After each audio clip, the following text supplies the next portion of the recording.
தோனியால் 10 over நின்று batting செய்ய முடியாது. சென்னை அணி பயிற்சியாளர் பிளமிங் சொன்ன பகீர் விஷயம். தோனி கடைசியில் இறங்க இதுதான் காரணமா?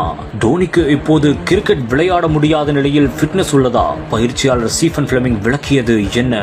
சென்னை சூப்பர் கிங்ஸ் அணியின் ஸ்டார் பிளேயர் தோனி கடந்த 2022ஆம் ஆண்டில் இருந்து பேட்டிங்கில் கீழ்வரிசையில் விளையாடி வருகிறார். இந்நிலையில் பெங்களூரு அணியுடனான போட்டியின் போது தோனி 9வது வீரராக களமிறங்கியது குறித்து ரசிகர்கள் மட்டுமின்றி பல முன்னாள் கிரிக்கெட் வீரர்களும் கேள்விகள் எழுப்பியிருந்தனர். இந்நிலையில் கடைசியாக நடந்த ராஜஸ்தான் அணிக்கு எதிரான போட்டியிலும் 7வது வீரராக களமிறங்கினார் தோனி. இருந்தாலும் கடைசி ஓவரில் 19 ரன்கள் தேவைப்பட்டது. முதல் பந்திலேயே கேட்ச் ஆகி வெளியேறியதால் சென்னை அணி 2வது தோல்வியையும் தழுவியது.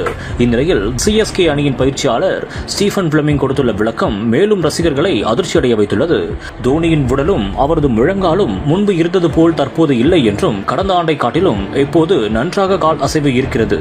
எனினும் முழங்காலில் இன்னும் தேய்மானம் இருக்கிறது. எனவே அவரால் 10 ஓவர்கள் பேட்டிங் செய்ய முடியாது. விக்கெட் கீப்பராக செயல்படுவதால் அவரால் 10 முதல் 12 ஓவர்கள் பேட்டிங் செய்வது சாத்தியமில்லை என ஒரு விளக்கத்தை கொடுத்தார். இது சமூக வலைதளங்களில் தற்போது வைரலாகி ரசிகர்களிடையே அதிர்ச்சியை ஏற்படுத்தியுள்ளது. கடந்த 2022ஆம் ஆண்டு தோனி முழங்காலில் சிகிச்சை எடுத்துக் கொண்டது குறிப்பிடத்தக்க விஷயம்.